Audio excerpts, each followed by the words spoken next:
नमो वितरागाय। नमो वितरागाय। नमो अरिहंताणम। नमो अरिहंताणम। नमो सिद्धाणम। नमो सिद्धाणम। नमो आयरियाणम। नमो आयरियाणम। नमो उवज्जायाणम। नमो वज्जायाणम। नमो लोये सव्व साहुणम। नमो लोये सव्व साहुणम। ऐसो पंचन मुक्कारो। ऐसो पंचन मुक्कारो। सव्व पावप्पणासनो। सव्व पावप्पणासनो। मंगलानं च सव्वेसिं। मंगलाणं च सव्वेसिं। परमं हवै मंगलम। परमं हवै मंगलम्। ओम नमो भगवते वासुदेवाय। ओम नमो भगवते वासुदेवाय। ओम नमः शिवाय। ओम नमः शिवाय। जय सच्चिदानंद। जय सच्चिदानंद। जय सच्चिदानंद। जय બધા મહાત્માઓ ને જય સચ્ચિદાનંદ। જય સચ્ચિદાનંદ મહાત્માઓ. આપણે ક્વેશ્ચન આપણે વિનોદ વિનોદ unmute please. जय सच्चिदानंद। जय सच्चिदानंद। केशवानंद जी, मेरे दो प्रश्न हैं। एक तो ये कि क्रोध, मान, माया, लोभ, ये चार दादा ने कषाय बताए हैं। हाँ जी। तो क्रोध, मान और लोभ ये समझ में आते हैं। माया को दादा ने किस कॉन्टेक्स्ट के अंदर यूज किया है, इसको थोड़ा सा क्लियरली समझाइए कि माया का क्या मतलब दादा ने बताया है। हाँ, माया का मतलब कि कपट और मोह के साथ कनेक्टेड है। जो अंदर कपट रहता है, मोह रहता है, वो माया के साथ उसको कनेक्ट किया है दादा ने। तो वो जो मोह है उसकी वजह से पूरा अटक गया है पूरा संसार। क्योंकि क्या है, जब तक ये कपट और मोह नहीं जाएगा, क्योंकि ये क्रोध मान माया लोभ ये जो चारों चार भूत है, उनको सबको तो दादा को राग द्वेष को इनको तो निवारण करना ही पड़ेगा। उसमें ऐसा नहीं है कि एक चला गया तो ये सब एक ही माँ के साथ बैठे हैं, तो उनको सबको सबको वन बाय वन दादा बोलते हैं कि उसको गांठ को पकड़ के उसको उगलना पड़ेगा। क्योंकि ये अपने को मोक्ष जाने के लिए बहुत बड़ी बाधक है। क्योंकि सारी दुनिया क्या है, इसी चीज को ही देखती है। आपको सपोज दादा का ज्ञान मिल गया तो दादा का ज्ञान तो आपके अंदर है, आपके अंदर रियल रिलेटिव सब हो गया। कि बाहर की दुनिया कुछ भी आपको पहचानती नहीं है कि आपके अंदर को संकित हुआ है। वो संकित की साप्ति क्या है कि क्रोध मान माया लोभ और राग द्वेष का पूरा कंप्लीट निवारण हो जाए। वो आपके बर्तन में चारों तरफ से दिखाई आना चाहिए। एक बार बहुत अच्छी बात हुई, हम सब आप तो पुत्र की एक सभा में बैठे थे, तो जैसे रात को 10-11 बजे ऐसा मौका आता था कि दादाजी हम सब आप तो पुत्रों की परीक्षा लेते थे कि भाई इसको कहाँ तक ये बात समझाई है। तो हम 5-6 आपता पुत्र बैठे थे, जो भी आउट स्टेशन होते थे, तो जो बड़ोड़ा के थे 6-7 हम आपता पुत्र बैठे थे। तो दादा ने अचानक एक बात स्टार्ट की कि आपको ये ज्ञान मिलने के बाद क्या हुआ है। तो सबने बताना शुरू किया। सबने बताया कि दादा जब से आपका ज्ञान मिला तो मेरा रियल रिलेटिव का एकदम अलग हो गया। कोई बोलेगा कि मेरे को दादा अंदर से इतनी जागृति आ गई कि मैं दिन रात मेरे को शुद्धात्मा का लक्ष्य रहता है। कोई बताया कि मेरे को दिन रात दादा आपकी वो 5 आज्ञा में दिन रात चलता रहता है, मेरे को आज्ञा के सिवा कुछ दिखाई नहीं देता है। तो सबके जवाब सुनने के बाद दादा ने सबको क्या बोला कि जब भी आपसे ये बात तो मैंने पूछा कि आपको रियल रिलेटिव दिखाता है, सब दिखता है, पर सारी दुनिया जब वो आपको देखेगी तो वो ये देखेगी कि आपका क्रोध मान माया लोभ राग द्वेष गया है कि नहीं गया है। वो सबसे बड़ी प्राप्ति है कि आपको एक ज्ञान मिला है। फिर हमको ख्याल हुआ कि ये मतलब हमको अंदर से संकेत मिल गया है, रियल रिलेटिव का विज्ञान मिल गया है। पर एक चीज तो ये कि सारी दुनिया हमको इसी 5 दुश्मनों के साथ जानती है, तो वो सबसे बड़े भूत है, वो उसका निकाल करना पड़ेगा। फिर वो कपट है, तो कपट और मोह है, तो वो दादा बोलते हाथ में ही नहीं आता है, वो पता ही नहीं चलता कि मैं कपट कर रहा हूं।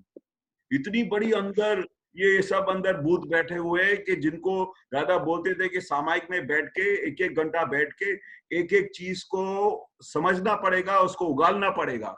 और जब तक इनको 3 साल तक उनको भूखा रखोगे, उनको खुराक नहीं दोगे, उनका उपराणु नहीं लोगे, तब धीरे धीरे वो आपके घर में से बाहर निकलेगी। तब तक ये बाहर निकलने वाली नहीं है। तो सारी दुनिया, घर के पड़ोसी, आसपास वाले यही आपकी चीज को ऑब्जर्वेशन करने वाले कि आपको किसी के साथ राग तो नहीं हुआ, किसी के साथ द्वेष तो नहीं होता है, किसी के साथ अभी अब आपने किसी से बात किया, बात करते करते आपने कहीं कपट तो नहीं किया। तो कपट और मोह जो आप बोलते हो, ये माया का बहुत बड़ा उसका फंक्शन है।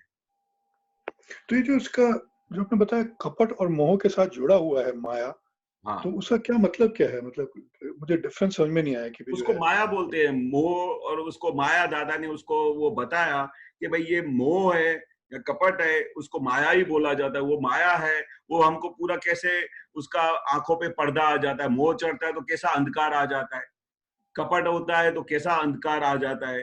पता अपने को खुद को ही पता नहीं चलता कि मैं कपट कर रहा हूँ।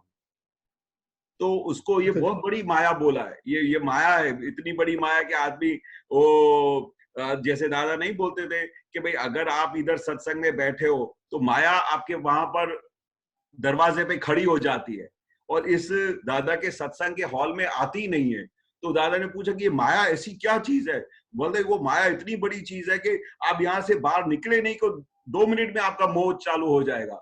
हर एक बात के लिए मोह चालू हो जाएगा। अभी मेरे को घर में जाने का है, अभी मेरे को ये करने का है, अभी मेरे को मॉल में जाके खरीदारी करनी है, वो माया तरफ से। तो दादा बोलते ये माया अपनी क्या है, ये बाहर खड़ी रहती है। जैसे ही आप खाली बाहर निकलो, आत्मा से बाहर निकलो, तो आपको भड़क जाती है, आपको अटैक कर लेती है। इतनी बड़ी मतलब माया। माया मतलब जो अंधकार आ जाता है उसको माया हाँ बोला है? हाँ, पूरा तो अंधकार हो जाता है। वो जो कुछ अंधकार उसको आता है मोह, वो जैसे मोह चढ़ता है तो कुछ दिखाई नहीं देता है, पूरा अंधकार आ जाता है। वो रियल रिलेटिव भूल जाएगा, आत्मा भूल जाएगा, किसी के ऊपर मोह आ गया तो सब अंधकार हो जाता है, जैसे ब्लैकआउट हो जाता है। ऐसा उसको, ऐसा मोह और कपट को बोला गया है। तो वो जो जैसे लोभ होता है या मान होता है, हाँ। उसके साथ भी अंधकार तो उसके साथ भी हो जाता है, पता नहीं चलता है उसके अंदर। पर वो तो तो क्या है, उसमें वो क्या दिखाई देते हैं। वो क्या है, क्रोध क्या है, सब भोला है। आप क्रोध करोगे तो एकदम दिखाई देता है। आप इधर बैठे हो और आपको किसी के ऊपर मोह हो जाए तो आपको दिखाई नहीं देता है। क्रोध है, लोभ है, वो आपको धीरे धीरे पकड़ में आती है। पर वो मोह और कपट तो हाथ में आते ही नहीं, आपको पता ही नहीं चलता कि मेरे को कब मोह हो गया, कब कपट हो गया। तो उसका कैसे पता चलेगा उसका? उसके ऊपर क्या होता है कि उसका बहुत बड़ा दादा हमको प्रयोग करने को बताते थे कि अपने को जो जो चीज अपने को हैरान करती है, हरकत करती है, किसी किसी बात पे मोह होता है, तो उसके ऊपर वॉच रखने का। वॉच रखने के बाद उसको वो अपने को सामायिक करके बैठने का कि आज मुझे पूरे दिन के अंदर कहाँ पर मुझे मोह हो गया, कौन सी जगह पे मुझे आज मैंने कपट कर लिया। तो वो जब उसको कोई रास्ता ही नहीं है जब तक आप उसको सामायिक में बैठ के उसको ढूंढ नहीं निकालो। आप बोलोगे ये कैसा जाएगा, मतलब उसको तो पहले वॉश तो करना पड़ेगा ना। वो दादा हमको प्रयोग कराते थे कि रोज सोने के पहले ये खास, या तो दिन में जब भी आपको टाइम मिले 1 घंटे के लिए ये आप सामायिक करो और उस सामायिक में उस चीज को बिठा के उसका पृथक्करण करो कि भाई ये मेरे को कहाँ पर आज पूरा मोह हुआ। जब तक हम उसको घर में चोर बैठा है, घर में चोर बैठा है, पर जब तक आप उसको ढूंढ के देखोगे नहीं तो वो घर में ही रहेगा। पर जिस दिन आपको पता चल गया कि मेरे घर में ये चोर बैठा है, वो उधर से जाने की तैयारी करेगा। ये सिंपल सी साइंस है।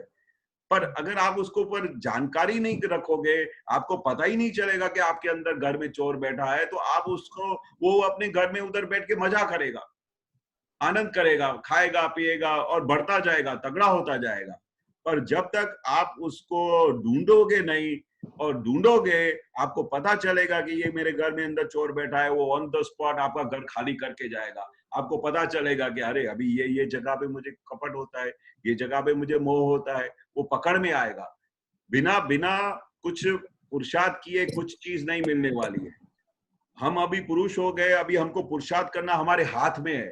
हम चाहे सो कर सकते हैं क्योंकि दादा का पूरा विजन हमारे साथ है, दादा का पूरा विज्ञान हमारे साथ है। We can do miracles. पर वो हमको उसके लिए बैठना पड़ेगा। वो दादा हमको बहुत मेहनत कराया। हम सबको बोलते थे अभी बैठ के सामायिक करो, अभी प्रतिक्रमण करो, जिस जिस जगह पे आपका कपट होता है उधर प्रतिक्रमण करो, तभी जाएगा। खाली हमारे अंदर वो लोभ बैठे हुए हैं, वो हमारी को पहले तो जानकारी नहीं होती है। सबसे पहले तो हमको जानकारी लेनी पड़ेगी कि वो कहाँ पर बैठे हुए हैं। जी, तो लोभ और मोह जो है ये दोनों अलग अलग हैं। जी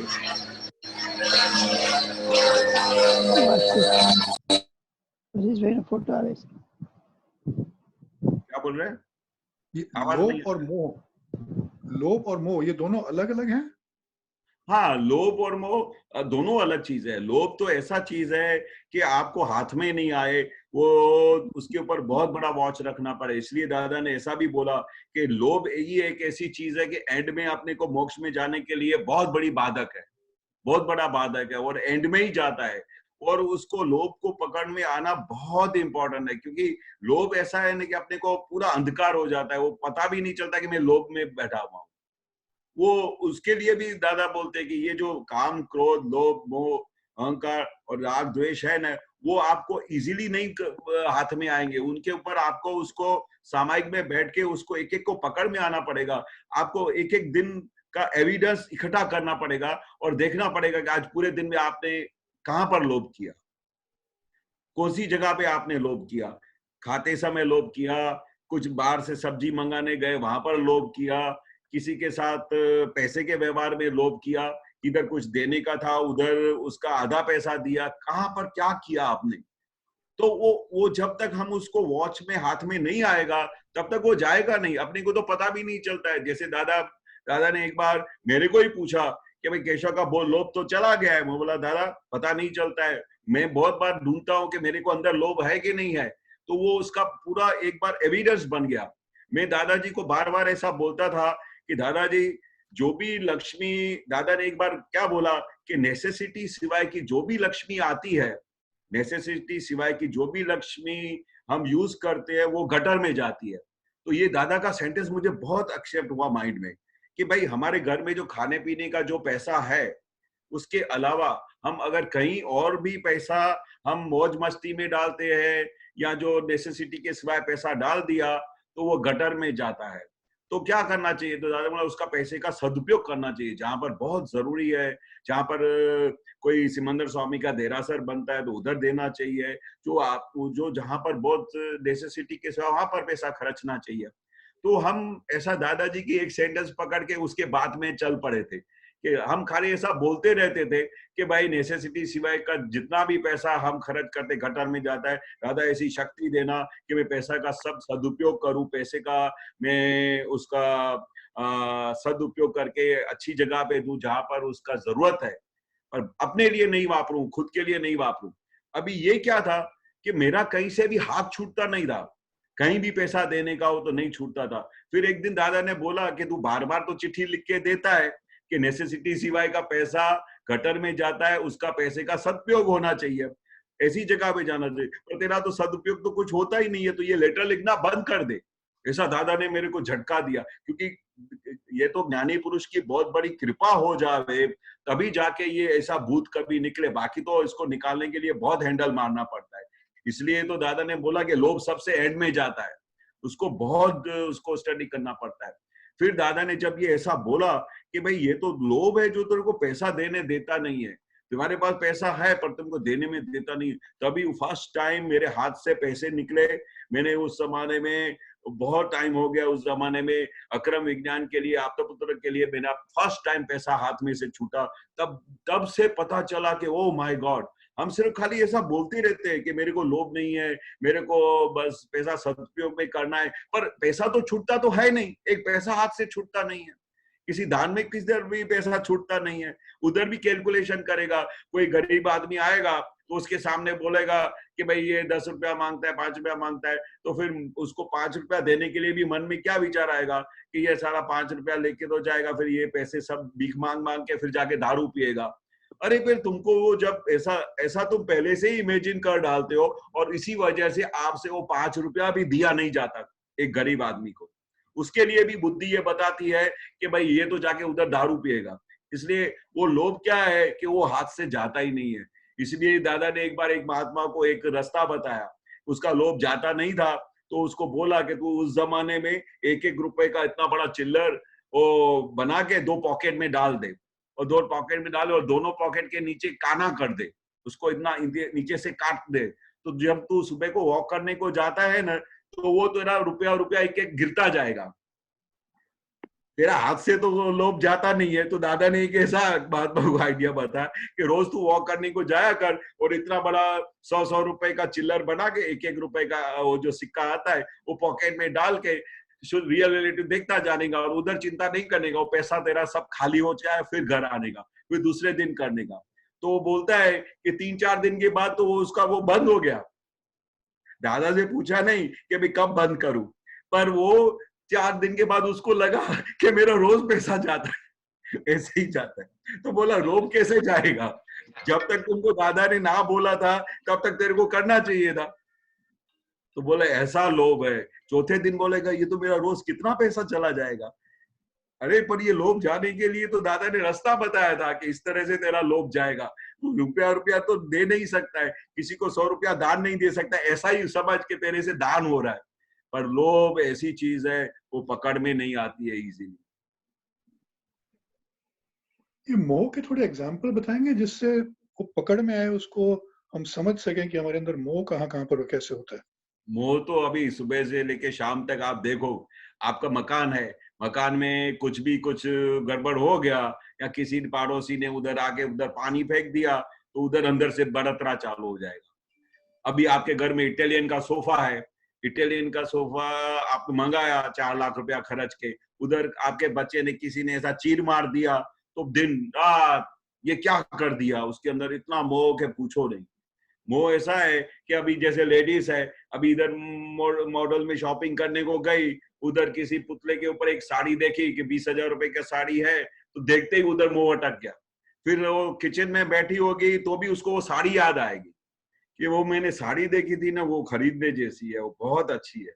वो मतलब अपना मन बुद्धि चित्त अहंकार वहां पर पूरा अटैक हो जावे और उसको कुछ दिखाई नहीं दे, अंधकार हो जाता है मोह में।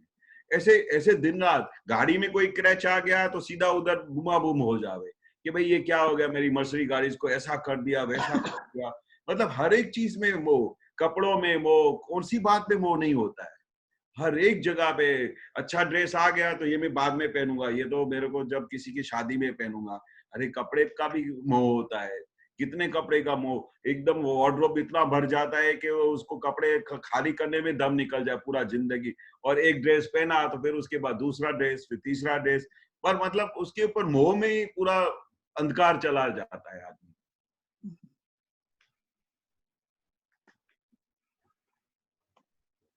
एक और क्वेश्चन है, वो किसी हाँ। और महात्मा का क्वेश्चन नहीं होगा तो मैं पूछूंगा आपसे। हाँ हाँ नहीं, अभी पूछो। अच्छा ठीक है, ओके। तो ये मैंने ऐसे काफी टाइम से सुना था कि भाई जो है दादा से कुछ भी मांगते हैं तो वो हमें मिल जाता है। तो ऐसे कई दफा मुश्किल संयोग आए तो आंख बंद करके दादा से प्रार्थना की तो अक्सर वो संयोग विपरीत संयोग जो है वो चले जाते हैं। हाँ। लेकिन कुछ कुछ सिचुएशन में ऐसा भी हुआ है कि जब ऐसे प्रार्थना की है और हाँ। वो विपरीत संयोग नहीं गया है। हाँ। तो मन में थोड़ा प्रश्न उठता है कि भी जो है इसका क्या बेसिस है कि भी जो है कभी अक्सर तो वो उसका हेल्प होता है लेकिन कभी कभी नहीं भी होता है। तो हाँ। ये किस बेसिस पर होता है? और जब हम बोलते हैं दादा की कृपा है तो ये कृपा असली क्या चीज है जो दादा की कृपा है? हम उसको रिलेटिव में मानते हैं कि हमने कुछ मांगा वो मिल गया, वो कृपा है, या कृपा कुछ और है? उसको थोड़ा समझाइए आप। हाँ। सबसे पहले तो दादा बोलते थे, हमको ही बोलते थे, सबको बोलते थे महात्माओं को, कि जितना हो सके ज्ञानी पुरुष के पास वही चीज मांगने का जो हमको मोक्षगामी के लिए हेल्पफुल हो। मोक्षगाम यानी हमको मोक्ष मार्ग के लिए जो भी चीज मांगनी हो मांगना, क्योंकि हमने अनंत अवतार से अपने लिए, अपने घर परिवार के लिए, अपने बच्चों के लिए, अपने धंधे के लिए, अपने जॉब के लिए यही मांग मांग किया है भगवान से। ऑल द टाइम भगवान के सामने 2 हाथ जोड़ के हम रहे। पर दादाजी बोलते थे, हमारे जो महात्मा है बरोबर, वो जो बहुत डिफिकल्ट में आते हो, बहुत तकलीफ में आते हो, तो दादा उनके लिए खास विधि भी करते थे और उनका इलाज भी करते थे कि ताकि, क्योंकि उनका ध्येय क्या था वो हमको नक्की करना चाहिए सबसे पहले कि मेरा जीवन जो दादा का विज्ञान मिलने के बाद मेरा ध्येय क्या है, कि अभी मुझे मोक्ष में जाने का है। अभी हम हर एक चीज में दादा से सिर्फ मोक्ष के सिवाय कुछ भी नहीं मांगना चाहिए। बाकी ये संसार का व्यवहार तो ये चलता ही रहने वाला है। जो हमने लास्ट बर्थ में चार्ज किया है वो हमारा डिस्चार्ज होने वाला है। जो लास्ट बर्थ में हमारा जो भी उदय कर्म आते हैं, तो दादा ने बोला कि वो उदय कर्म को अभी हमको क्या है, देखने का है। कितनी बार तो सहज कृपा से दादा हो जाता है, पर कितनी बार कोई ऐसी चीजें होती है जो उसको ना छूट के भी आपको भोगना पड़ता है, क्योंकि वो आपको वो अगर दादा एक बार ये बहुत बड़ी चीज दादा ने बताई कि एक जने ने पूछा दादा से, एक महात्मा ने, कि दादा आप बोलते हो कि भाई ये जो भी कर्म हमने किया बरोबर, उसका तो फल भोगना इस जन्म में भोगने का आता है बरोबर। हमने लास्ट बर्थ में जो कुछ भी किया उसका इस जन्म में, तो कभी कभी कोई महात्मा आके आपके पास विधि करवाता है कि दादा ये मेरे को ऐसा बहुत वो हो गया है, मेरे को शारीरिक बहुत पीड़ा हो गई है, तो ये पीड़ा की वजह से मेरे से सहन नहीं होता है दादा, मेरे को कोई ये कृपा करके मेरी विधि करो ने, तो मैं इसे मेरे से अभी असह्य हो गया। तो वो महात्मा ने पूछा कि दादा आप एक तरफ कहते हो कि भाई ये जो लास्ट बर्थ में किया था उसको भोगने का छुटका नहीं है, महावीर भगवान हो या कोई भी हो, उसमें एक तो ये है कि जो ज्ञानी पुरुष हो, कि ज्ञानी पुरुष को भी अगर शरीर की पीड़ा होती है तो उसको भोगना ही पड़ता है, उसको भोगना ही पड़ता है। पर वो क्या है, वो छुट्टा होके भोगते हैं। पर हम क्या करते हैं, हम दवाई लेके उस दर्द को पूरा इलाज करके हम उसमें से छूट जाते हैं। पर ज्ञानी पुरुष, महावीर भगवान, वो कभी भी उस दर्द को या पीड़ा को वो कभी भी एक्सटेंशन नहीं करते थे। उसके लिए कोई वो भगवान से ऐसा नहीं बोलते थे कि मेरे को इसमें से मुक्ति करो, वो भोगे छुटको, क्योंकि वो अगर इस बर्थ में नहीं भोगेगा तो उसको नेक्स्ट बर्थ में फिर वो कंटिन्यू होएगा।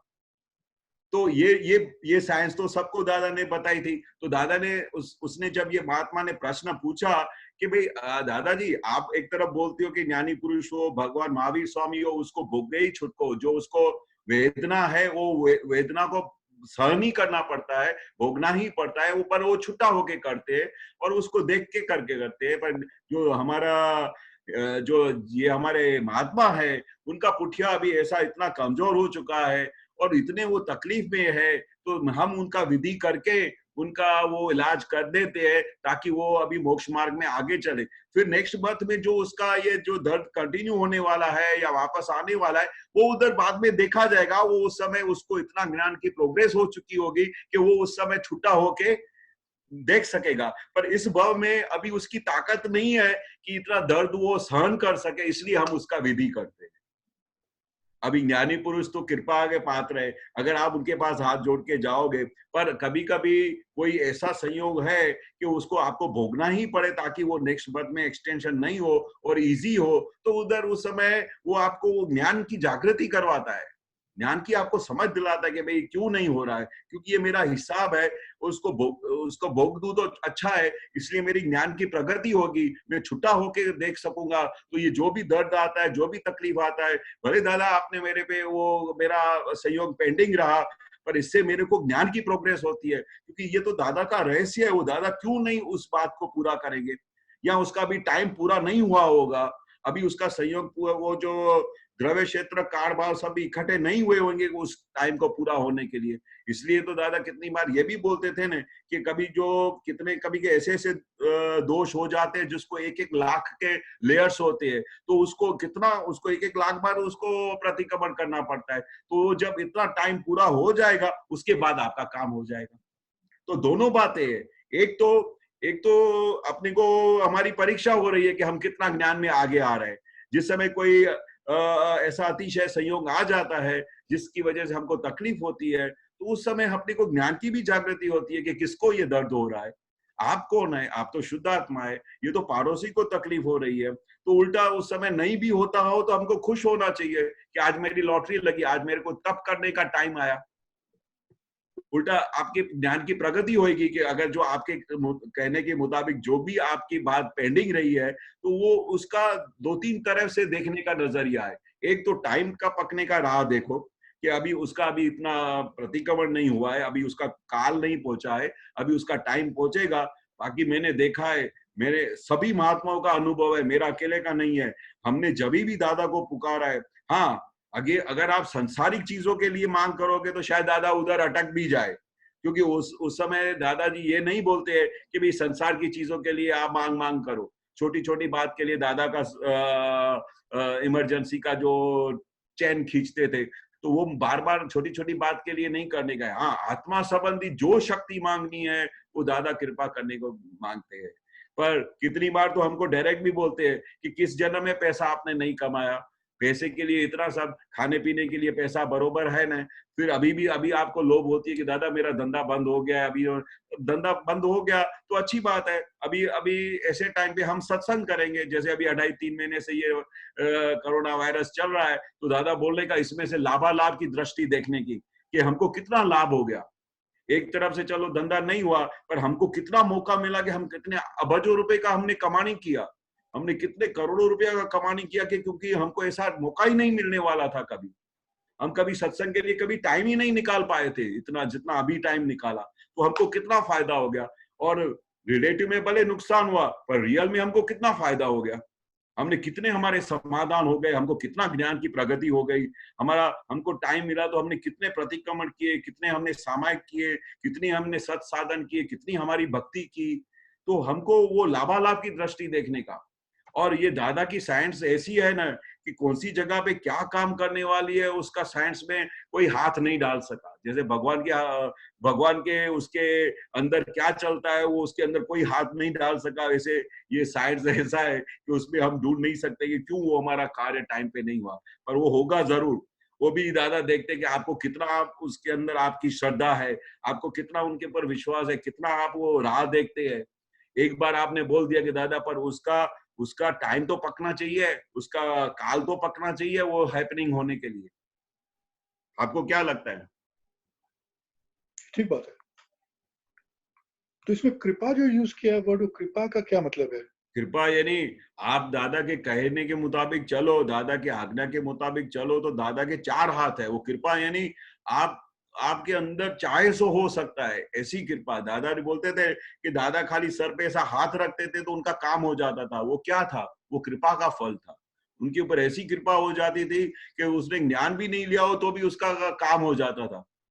मतलब वो कृपा के पात्र कैसा हो जाता है कि आपका अंतस्करण ज्ञानी पुरुष के लिए कैसा समर्पण है, भगवान के बारे में आप किस तरह से उनके महिमा को कैसे देखते हैं, आप दादा की आज्ञा में कैसे रहते हैं, तो वो उसके ऊपर कृपा हो जाती है।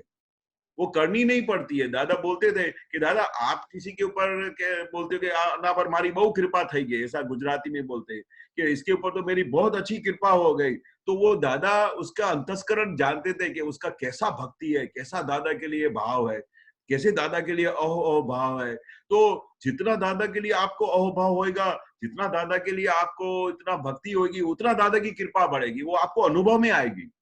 हमको कैसा लगता है कि दिन रात हमारे दादा में कितनी कृपा है कि उसका वर्णन हम नहीं कर सकते, वर्णन नहीं कर सकते हम दादा को जो बोलते हैं वो हमको करके देते हैं, जो बोलते हैं हम करके दें, पर मोक्ष मार्ग के लिए, संसार के लिए नहीं। वो दादा ने पहले ही बता दिया है कि अभी संसार में आप मेन प्रोडक्ट को पकड़ोगे तो संसार के जितने भी बाय प्रोडक्ट्स है आपको ऑटोमेटिक मिलेंगे, उसके लिए आपको परिश्रम भी नहीं करना पड़ेगा। कितना बड़ा साइंस खुला कर दिया। अगर आप रियल के पीछे पड़े हो, आत्मा के पीछे पड़े हो, मेन प्रोडक्ट के पीछे पड़े हो, तो बाय प्रोडक्ट जो दुनिया के व्यवहार है, ये पैसा है, गाड़ियां है, ये चीज है, धंधा है, सब ये बाय प्रोडक्ट्स है आत्मा के सिवाय। आपका घर बार संसार जितना भी बाय प्रोडक्ट है वो आपको ऑटोमेटिक मिलेगा अगर आपने मेन प्रोडक्ट को पकड़ लिया। इतनी बड़ी साइंस दादा ने खुली कर दी। तो ये चीज पे ही थोड़ी प्रॉब्लम होती है कि वो मेन प्रोडक्ट पे जाना चाहते हैं। हाँ, सभी महात्माओं की ऐसी इच्छा है। हाँ, लेकिन वो बाई प्रोडक्ट में पड़े हुए हैं।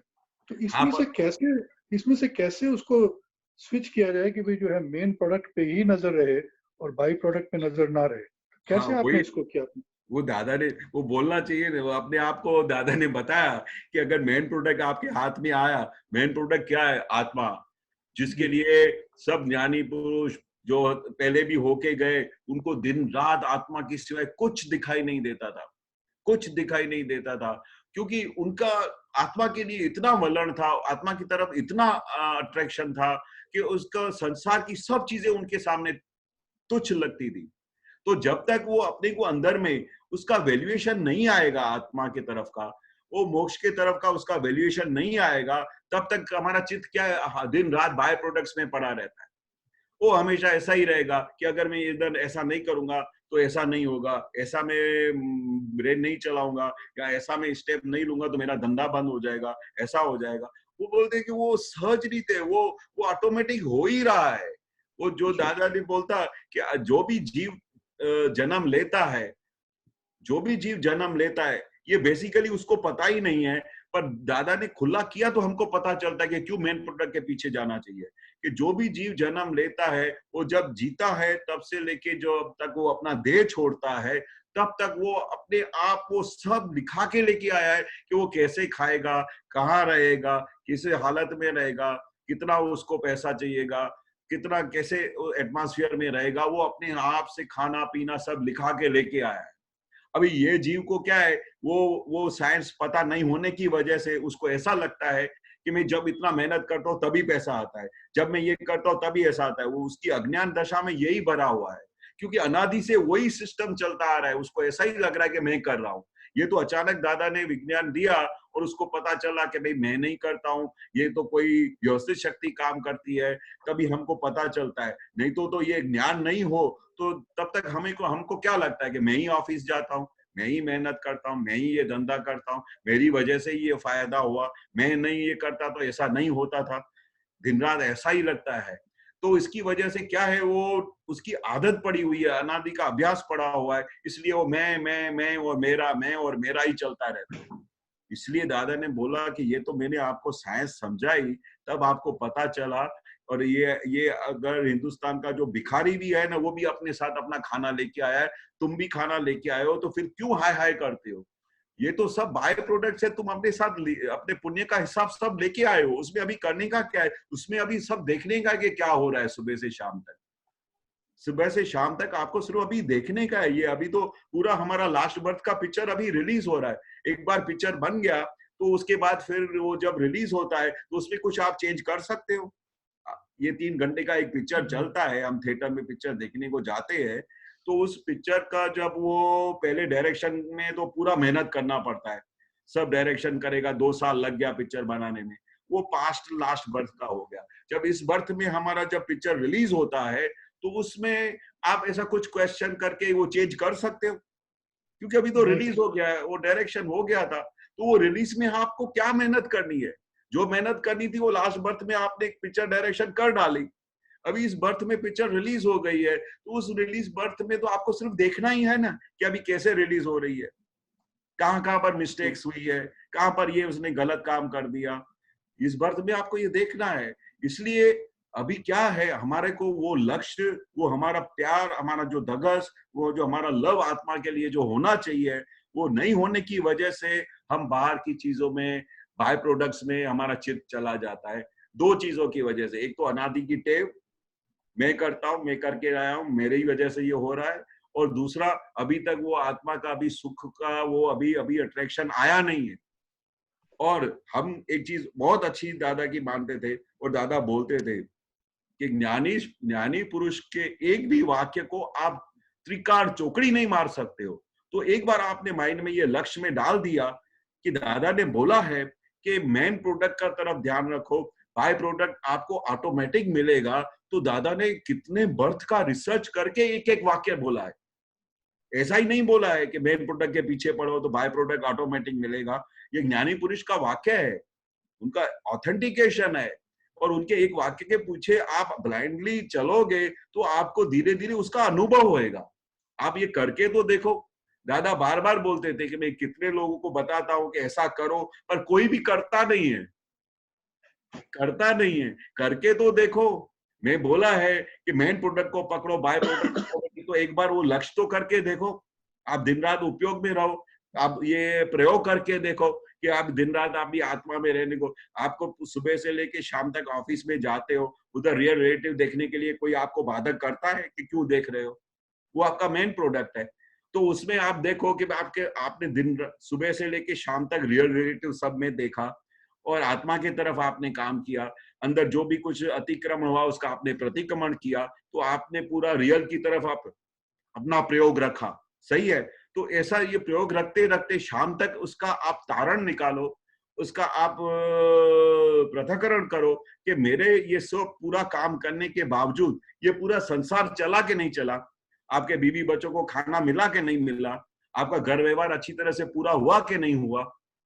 तो वो जो बाय प्रोडक्ट्स थे वो ऑटोमेटिक आपको घर में आया कि नहीं आया, आपको नहाने के लिए पानी मिला, सब ये जो आपको आने जाने के लिए कार में आपका सहयोग इकट्ठा हुआ, रात को रहने के लिए आपको घर में सोने के लिए जगह मिली और आपको हर एक चीज मिली। आप थे तो पूरा दिन आत्मा में। तो जब तक आप ये प्रयोग नहीं करोगे तब तक आपको पता नहीं चलेगा कि दादा क्या कहना चाहते हैं। दादा का एक एक वाक्य ऐसा है, उसके ऊपर खाली सिर्फ आपको फॉलो करोगे तो आपका पूरा समाधान मिलेगा। क्रियाकारी ज्ञान है, क्रियाकारी। हर एक चीज में जो भी आप करोगे उसका क्रिया का फल आने ही वाला है, आपको अनुभव में आएगा। और ये अनुभव गम्य ज्ञान है, सिर्फ ये हम कहीं पर किसी शास्त्र में से लिखा हुआ ज्ञान नहीं बता रहे हैं। दादा का एक एक दिन का, इतने जन्मों का अनुभव ज्ञान है। जी, जय सच्चिदानंद। विनोद भाई, जय सच्चिदानंद। આપણે सही है, ઉમેશ समाधान हुआ, उमेश आपका भाई, समाधान हुआ। एक मिनट हाँ, विनोद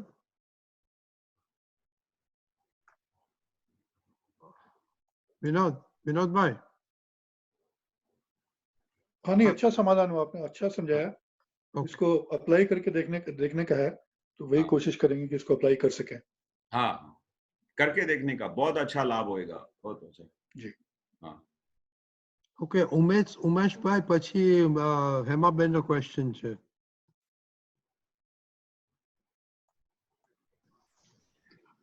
હા ઉમેશભાઈ બોલો. ઓકે, હા, જય સચ્ચિદાનંદ કેશવાનંદજી. જય સચ્ચિદાનંદ, જય સચ્ચિદાનંદ. હા, હવે આપણે જે ભોગવટો હોય, હા, ભોગવટો જે તે વખતે આવે એટલે પછી આપણે દાદાને કહ્યું હતું કે ભાઈ ભોગવટો જે આવે એ તમારો હિસાબ માની અને જમા કરી લેવાનો. હા, બરાબર. બરોબર. એટલે હવે અને પછી એમાં બીજી વસ્તુ એવી હતી કે ભોગવટાનો તમે ચર્ચા કરો, એ તમે ભોગવી ના લો અને ચર્ચા કરો તો એ તમારું લીકેજ થઈ ગયું. હા, તો પાછું પેન્ડિંગ રહ્યું. ના, સહજ રીતે વાત કરો કે ભાઈ આ વસ્તુ આવી છે. હા, અમારે એમાંથી શું છે, આમાં એટલા ટકા થોડી માર્ક્સ ઓછી મળે, પણ જો તમને ભોગવટો આવ્યો હોય અને તમે એ અંદર ખાને છૂટાપણાની જાગૃતિમાં રહીને એ ભોગવટાને જુઓ કે આ ભોગવટો કોને આવ્યો છે અને બહુ વ્યવસ્થિત રીતે વગર એમને ટચ થયા સિવાય એ તમે ભોગવટો પૂરું કરી લો તો તમારે આ 100% ની ક્રેડિટ માર્ક મળી.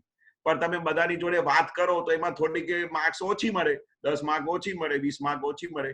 પણ આ તો કોઈને ખબર જ ના પડવી જોઈએ કે દાદા કહે કે ભાઈ અમારે આ ભોગવટો આવ્યો તો અમે કોઈને ખબર જ ના પડવા દે. અમારે શરીરના જે બધા દુઃખો આવતા હતા, બરોબર, તો અમે કોઈને વાત જ ના કરીએ. દાદાને તો એટલા પાર વગરના, હું તો દાદા જોડે રહેતો હતો ને તો 3-4 વખત એવા એવિડન્સ હતા ને કે નોર્મલ માણસ તો બૂમા બૂમ કરી નાખે.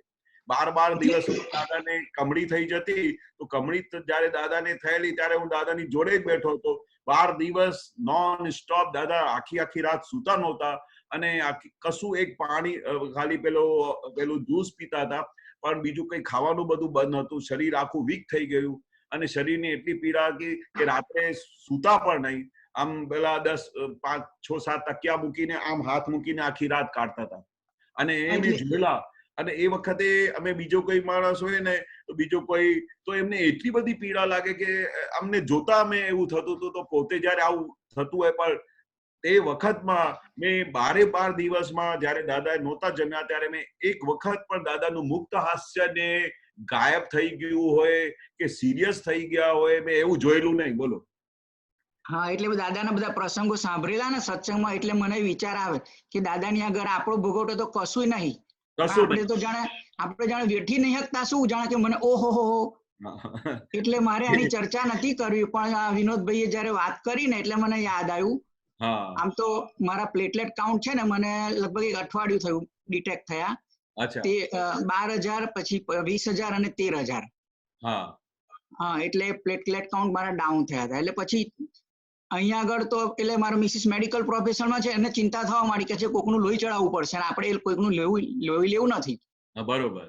એટલે મારા મનથી પછી મેં નક્કી કર્યું કે હું જોઉં છું આપણે વ્યવસ્થિતમાં જે હશે એ પ્રમાણે થશે. આપણે દાદાને પ્રાર્થના કરીને જઈએ, પછી જે થશે આપણે સ્વીકારી લેવાનું. બરોબર.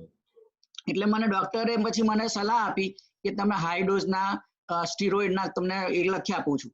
પછી મેં એની જોડે ચર્ચા કરી કે એની સાઈડ ઇફેક્ટ હોય ને હાથ હોય તેવું હું સમજુ છું પ્રમાણે.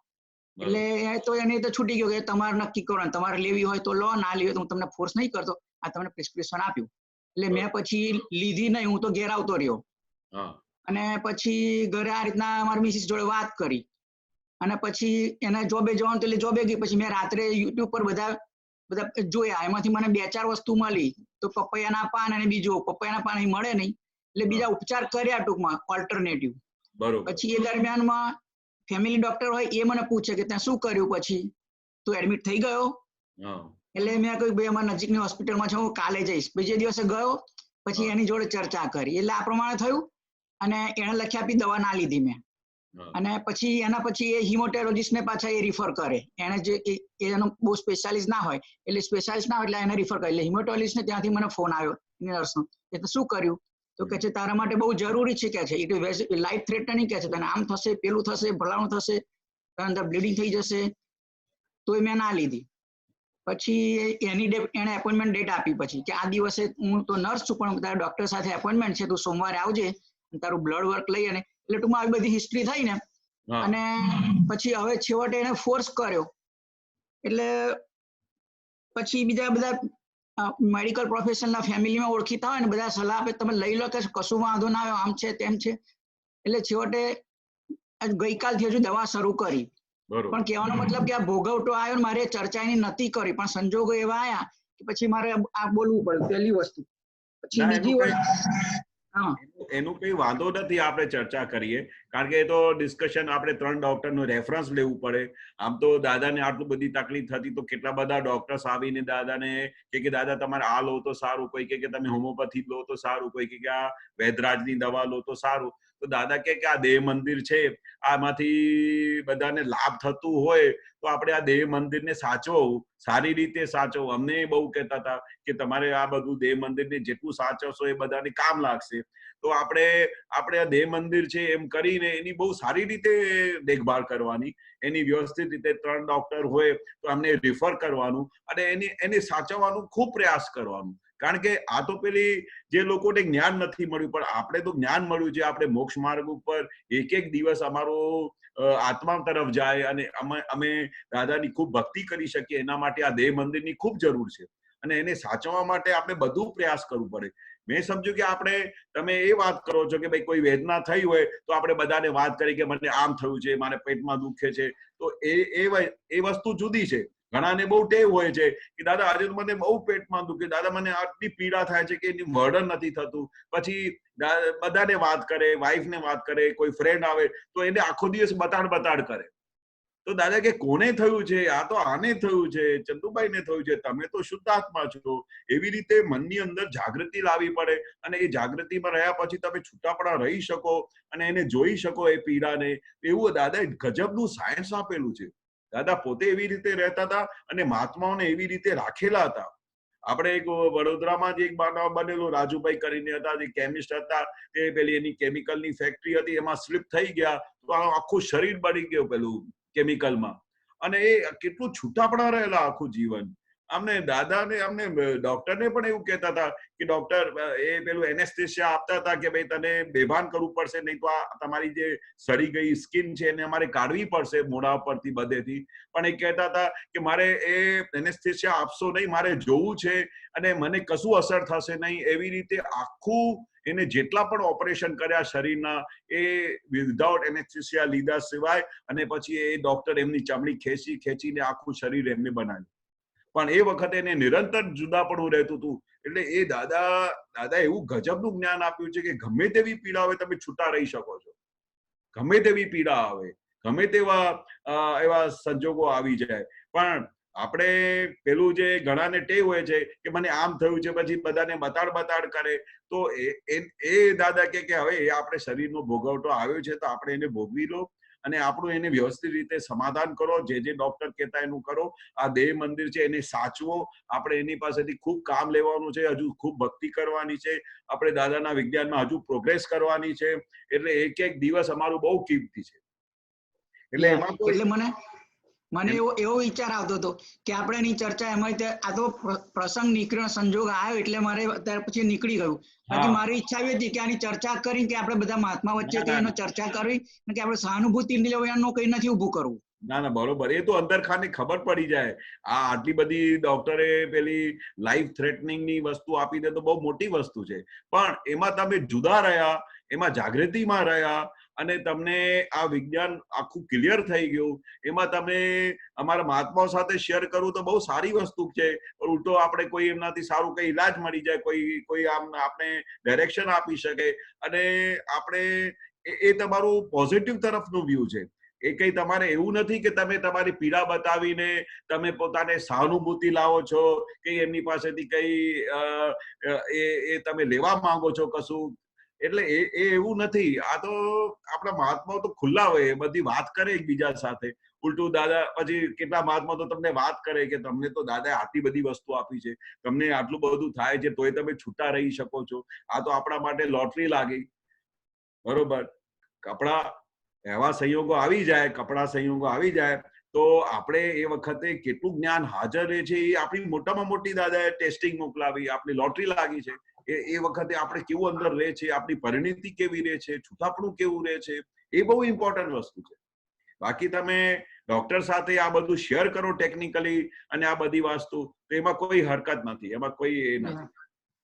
બાકી માનસિક રીતે તો જયારે ઘરેથી નીકળ્યા, દરવાજો છોડ્યો એટલે સિમંદર સ્વામીને યાદ કરી તૈયારી કરી રાખી હતી કે દાદા ખબર નહીં પાછા આવીએ કે ના આવીએ. પણ દાદાનો હોબી નીકળી ગયો હતો. બસ દાદાને સોંપી દીધું એટલે બહુ થઈ ગયું. અને આપણે દાદા જોડે બેઠા છે, અમારા માથે મહાત્માઓ જોડે બેઠા છે અને કાયમ અમારી સાથે છે.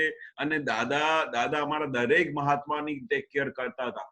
ગમે તેવા સંજોગો, અમે તો એવા સંજોગો જોયેલા કે આમ લોકોને આંખોમાં આંસુ આવી જાય તો એ દાદા એમના પર કહેતા હતા કે આ તમારો હિસાબ છે, પતાઈ કાઢો ને. કેટલા જણાને તો એવું કહેતા હતા, જેમનામાં સહન શક્તિ હોય તો એવું પણ કહેતા હતા કે ભાઈ આ પતાઈ કાઢો. કેટલામાં કહેતા હતા કે જેને સહન શક્તિ નહોતી દેખાતી તો દાદા એમની વિધિ પણ કરતા હતા. એ તો દરેક મહાત્માની પોતપોતાની પરિણીતિના હિસાબથી એટલા બધા હતા જ્ઞાનમાં આગળ કે દાદાને કહેતા હતા કે દાદા મને થાય છે, મને ખબર પડે છે અને હું જોયા જ કરું છું કે મને આ પીડા છે અને મારો હિસાબ છે ને દાદા, હવે મારે હિસાબ તો પૂરું કરવું પડશે ને. તો દાદા કહેતા હા બરોબર છે, આ હિસાબ છે આપણું, પૂરું કરો. ઉમેશભાઈ ઓકે? હા જય સચ્ચિદાનંદ. જય સચ્ચિદાનંદ. હેમાબેન અનમ્યુટ કરો.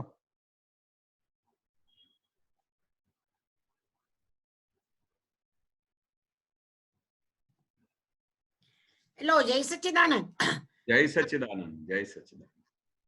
પ્રશ્ન તો બાજુ પર રહ્યો, પણ મને 1982 માં દાદા અમેરિકા આયા ત્યારે લગભગ અમારે ત્યાં રહેતા હતા ત્યારે 15 દિવસ રહ્યા હશે ને દાદાને દાંતમાં દુખાવો ઉપડ્યો હતો અને આ બાજુના દાંતમાં 2-4 દાંત હલતા હતા. એટલે એક અમારા ચુનીભાઈ હતા તે એના કઈક સાડુભાઈ કે સાળાભાઈ એ દાંતના ડોક્ટર હતા. એટલે એ મને નીરુબેન કે કોઈ દાંતનો ડોક્ટર ઓળખે છે? એમ તો હા દાદા આપણા ચુનીભાઈ ના સાળા ડોક્ટર છે. એટલે અમે ફિલાડેલ્ફિયા લઈ ગયા દાદાને, હું, નીરુબેન અને મુકુલ, અમે 4 જણા દાદાને લઈને દાંતના ડોક્ટર પાસે લઈ ગયા. એટલે આમ તો મને લાગે છે પછી મને ખબર પડી કે દાદાને ડોક્ટર નતું મળવું, પણ એમને કઈક આગળ મહાત્માઓ મળતા જાય એમ કરવું હતું પ્રોગ્રેસ માટે. એટલે જઈને પછી પેલા દાદાને ખાવાનું ની વાર કરીને ડિસ્પેન્સરીમાં લઈ ગયા અને દાદાને સુવાડ્યા અને એક્સરે પાડ્યો તો તમે નહીં માનો, બધા દાંત ડોક્ટરે કીધું પડાઈ નાખવાના છે. એટલે દાદાના દાંત બધા હલતા હતા. એટલે દાદા કે છે હેમાબેન શું કહે છે આ? મને હેમા શું કહે છે? દાદા એવું કહે છે કે આ દાંત બધા તમારા હલે છે ને તો તમારે બધા કઢાઈ નાખવા પડશે, ચોખ્ઠું કરાવવું પડશે. એટલે કે આપણે કામ કરીએ. હા દાદા, હા કે આપણે કામ કરીએ. એમાં આપણે પછી આવીએ તો કે છે સમય જે ટાળે છે ને દાદા, એ હું શીખી ગઈ હતી દાદા પાસેથી. સંજોગ ટાળે. અને પછી દાદા ઘરે ગયા ઘરે ગયા ને રસોઈ કરી હતી, ખાધી, ધીરે ધીરે આમ પોચું પોચું હોય એ બધું દાંતે ચપાવે, કારણ કે નહીં તો કેટલું બધું પેન થતું, દાંતનું પેન તો કેટલું થાય છે કોઈને ખબર નહીં, થાય ને ખબર પડે. પછી કે છે અમે રસ્તામાં આયા, પછી મને કે એમાં મેં દાદા કેમ તમે ફરીવાર ના ગયા ત્યાં, એટલે ડોક્ટરે આપણે બોલાયા હતા. મને કે એમાં બધા નિધિ દર્શન મારું બગડી જાય, આ મોઢામાં ચોકટું પહેરું ને તો મોઢું બદલાઈ જાય, એટલે લોકો મારું જે નિધિ દર્શન કરે ને એ બદલાઈ જાય. ત્યારે મને થયું હો દાદા ભગવાન. અને અમારે ત્યાં જયારે દાદા હતા 5 વર્ષ જયારે આયા ત્યારે દરેક બીમારીમાં પહેલા વર્ષે આયા શીલ દર્શક માટે સત્સંગ નીકળ્યો, પછી બીજા વર્ષે આયા એમને કમળો થયો હતો, સખત કમળો થયો હતો, અને પીળા થઈ જાય, પછી પેટ જરા મોટું થઈ જાય, અને ઉહારો નીકળે,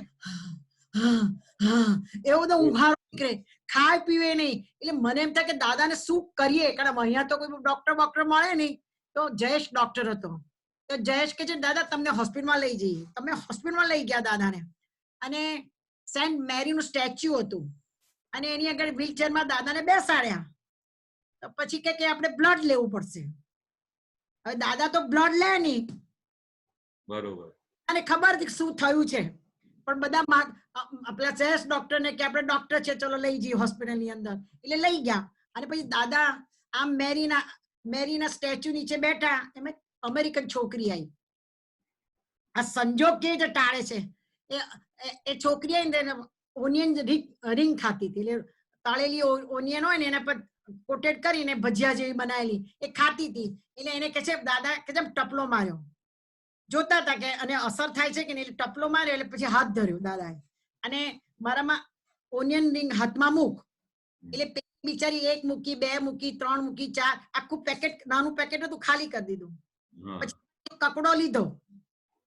કકડો લીધો અને પાછી એને આપી દીધી. પછી અમારે બ્લડ આપવા જવાનું, એટલે પેલા બેન પૂછે કે દાદાએ કશું ખાધું છે, કેટલું બધું સારા સામાન. પછી દાદાએ કશું ખાધું નતું, સવારનું કશું દાદાને અમે લઈ નતા, આપણને ખબર ના પડે, પણ એમની જે પરિણીતિ છે એ આપણને ખબર ના પડે, એ તમે સાથે રહેવાથી જ ખબર પડે, આ શબ્દોથી ના ખબર પડે. જેમ જો કરો ને એમને ખ્યાલ આવે. અને એ પછી રિંગ મૂકેલી ને દાદા કે આપણે પેલી રિંગ ખાધી હતી ને કે છે, એટલે ચલો ઘરે જઈએ પાછા. દાદાને બધું દેખાય. અને 87 માં જયારે દાદાને જે એક્સિડન્ટ થયો હતો ને, જયારે થયો હતો, અને આપણે નવસારીમાં ગ્રુપમાં જતા હતા. એમાબેન હવે ટાઈમ થઈ ગયો છે. એમાબેન ઓકે, તમારો ક્વેશ્ચન હવે બાકી રાખવો પડશે. ક્વેશ્ચન નહીં, મારો તો અનુભવ જ કહેવાય. ના, અનુભવનો બી સેપરેટ રાખીશું. ના, મારે ભૂતકાળ માટે વ્યવસ્થિત છે અને વર્તમાન અને ભવિષ્ય માટે વ્યવસ્થિત નથી, એ સમજાવો. ભૂતકાળ માટે 2087 નું વાક્ય આપતસૂત્રોનું વાક્ય છે. 5 પ્રશ્નો હતા આપતસૂત્રના. ભૂતકાળ માટે વ્યવસ્થિત છે, વર્તમાન અને ભવિષ્ય માટે વ્યવસ્થિત નથી. બરોબર છે. ભૂતકાળ માટે વ્યવસ્થિત છે, જે પાસ થઈ ગયું એ તો આપણે વ્યવસ્થિતમાં જે હતું તે ભૂતકાળમાં થઈ ગયું, પણ કરંટ તો અમારા હાથમાં છે. જે પુરુષાર્થ અમારા હાથમાં છે એ વ્યવસ્થિતમાં ના ગણાય. વ્યવસ્થિત તો જયારે થઈ ગયા પછી ગણાય, પણ બાકી વર્તમાનમાં કોઈ દિવસે વ્યવસ્થિત ના ગણાય. વર્તમાન તો દાદા બિલકુલ આપણે જે કઈ હેપનિંગ થાય છે થઈ ગયા પછી જ પાસ થઈ ગયું એ વ્યવસ્થિતમાં ગયું, પણ વર્તમાન તો અમારા હાથમાં છે. તમે ચાહે શું કરી શકો, પુરુષાર્થ કરી શકો, બધું બદલી શકો છો. બરોબર છે. અને પ્રતિક્રમણ ને પ્રત્યાખ્યાન કરવાની ભાવ સત્તા છે.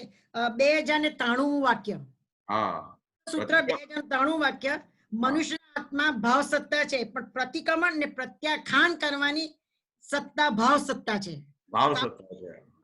પ્રતિક્રમણ કરવાની ભાવ સત્તા. અને પછી દાદા ભગવાન એક વાક્ય બોલાવતા હતા ચરણ વિધિમાં, ભાવથી મુક્ત એવો હું શુદ્ધાત્મા છું. આ ભાવ જે કરે છે એમાં પણ હું નથી, બરોબર નથી. એટલે આ પ્રતિક્રમણ ખાલી પ્રત્યાખ્યાન કરવાની ભાવ સત્તા મારી પાસે છે, કરવાની સત્તા આપણી પાસે. એમ સમજવાનું ને. બરોબર. અમારી ભાવ સત્તા જ છે. તમે જો તમારી ભાવ સત્તા ના હોય તો તમે પ્રતિક્રમણ કરી જ ના શકો. બરાબર છે, એક્ઝેક્ટ. પ્રતિક્રમણ કરી જ ના શકો તમે. આ તમારી ભાવ છે કે મારે આ જે અતિક્રમણ થયું છે એનું મારે પ્રતિક્રમણ કરવું જોઈએ, એ ભાવથી જ તમારું પ્રતિક્રમણ થાય છે, એને પ્રત્યાખ્યાન થાય છે. રાઈટ. બરોબર. જય જય સચિદાનંદ. સચ્ચિદાનંદ. 5 પ્રશ્નો છે પણ ટૂંકા પછી પૂછીશ. હા હા, કઈ વાંધો નહીં. આપણે હવે 5 મિનિટ છે તો 2 પ્રશ્નો લઈ લે કેશવાનંદજી. હા હા, લઈ લો કઈ વાંધો નહીં. 5 મિનિટમાં પણ પતાવવું પડશે. હા હા હા. બંકિમભાઈ બોલો. જય સચ્ચિદાનંદ. જય સચ્ચિદાનંદ. જય સચ્ચિદાનંદ. ભાગ 7 નું 5618 સૂત્ર છે. જોરથી બોલજો બંકિમભાઈ. જે વસ્તુ તમે ખોળો છો તે તો વિચારથી પર છે. હું તો વિચાર જ કરતો નથી. તમે થોડાક તેવા થાઓ. આ તો અપ્રયત્ન દશા છે. જ્ઞાન પોતે જ ક્રિયાકારી છે. હા, ફરીથી વચ્ચે થોડો અવાજ બદલાઈ ગયો. જે વસ્તુ તમે ખોળો છો તે તો વિચારથી પર છે. હા, બરોબર. તો વિચાર જ કરતો નથી. તમે થોડાક તેવા થાઓ. હા, એટલે તમે વિચારથી તમે પર છો. આ સાયન્ટિફિક સર્કમસ્ટેન્શિયલ એવિડન્સ પ્રમાણે જે કંઈ પણ હેપનિંગ થાય છે, વિચાર ઊભું થયું તો એ આપણે એમનાથી તમે શુદ્ધાત્મા છો. વિચાર કોને થાય છે? મનમાં વિચાર ઊભું થયું, બરોબર, અને આપણે એમને જોયું એટલે કામ પતી ગયું. એમાં કઈ આત્મા નથી વિચારમાં કે મનમાં. એ આપણે એમનાથી કમ્પ્લીટ છૂટા છીએ. વિચારને પણ આપણે જોવાનું છે, સેકન્ડ કરીને આગળ જતા રહેવાનું છે. બરાબર છે. આપણે એનાથી એકદમ પર છે, એકદમ શુદ્ધાત્મા છૂટા જ છીએ આપણે કમ્પ્લીટ. બરાબર છે. પછી બીજી સેન્ટેન્સ આગળની શું હતી? હું તો વિચાર જ કરતો નથી. તમે થોડાક તેવા થાવ. હા, હું વિચાર જ નથી કરતો. અમારી પાસે તો વિચાર જેવી વસ્તુ જ ના હોય. અમારે વિચાર કેવા હોય કે ભાઈ, એક દાદા દાખલો આપતા હતા કે ભાઈ, જયારે આપણે લગ્નમાં ગયા હોઈએ ત્યારે અહીંયા પાછળ આજકાલ તો લાઈન લાગતી હોય છે તે દુલ્હા દુલ્હનને મળવા માટે. તો ત્યાં સ્ટેજ પર જાય તો હલો હાય સેકન્ડ કરીને આગળ, હલો હાય સેકન્ડ કરીને આગળ, નમસ્તે જય સચ્ચિદાનંદ આગળ. એટલે ત્યાં ઊભા નથી રહેતા સ્ટેજ પર. તમે માર્ક કરજો, આપણે ઊભા નથી રહેતા. તો આપણે તે વખતે દાદાએ એવો સરસ દાખલો આપેલો કે અમારે કેવું હોય, અમારે વિચાર આવી રીતે સેકન્ડ કરીને આગળ જતા જાય, ઊભા ના રહે સ્ટેજ ઉપર. બરાબર છે. એટલે અમારી દશા કેવી હોય, વિચારને ખાલી ત્યાં આવ્યો, વિચાર આવ્યો, એને જોયું, સેકન્ડ કર્યું આગળ, સેકન્ડ કર્યું આગળ. એવી અમારી દશા, એવી અમારા મહાત્માઓની પણ એવી દશા છે. એવું મેં જ્ઞાન આપેલું છે. વિચારમાં ત્યાં તન્મયાકાર ના થઈ જાય. હા, એટલે અમને તો વિચાર આવતા જ નથી. અમે તો આવે તો અમે એને જોયા કરીએ અને આગળ સેકન્ડ કરીને આગળ દોડતા જ. બરાબર છે. બરોબર છે. એટલે થોડાક તેવા થાવ એ માટે આપણે કયો પુરુષાર્થ કરવો પડે? દાદાએ કહ્યું કે ભાઈ, આવા વિચાર આવે તો એમાં તન્મયાકાર થવાનું નહીં. કે એક વખત તમે તન્મયાકાર થયા તો કલાક સુધી તમે એ વિચારોમાં પડ્યા રહો તો એટલે તમે આત્માથી કેટલા દૂર જતા રહ્યા, આપણે પોતાના સ્વથી કેટલા દૂર જતા રહ્યા, આપણો ઉપયોગ કેટલો જતો રહ્યો. તો તે વખતે દાદા કે થોડા તો થાઓ, વિચારો આવે તો વિચારોને આમ સેકન્ડ કરીને આગળ જવા દો. આપણે દાદાએ વસ્તુ એક દાખલો આપીને એટલી બધી ક્લિયર કરી દેતા હતા દરેક વસ્તુને, જેથી કરીને અમારે વિચાર આવે તો તરત જ અમને હાજર થઈ જાય કે દાદા શું કહેતા હતા કે વિચારોને સેકન્ડ કરીને આગળ જવા દેવાનું.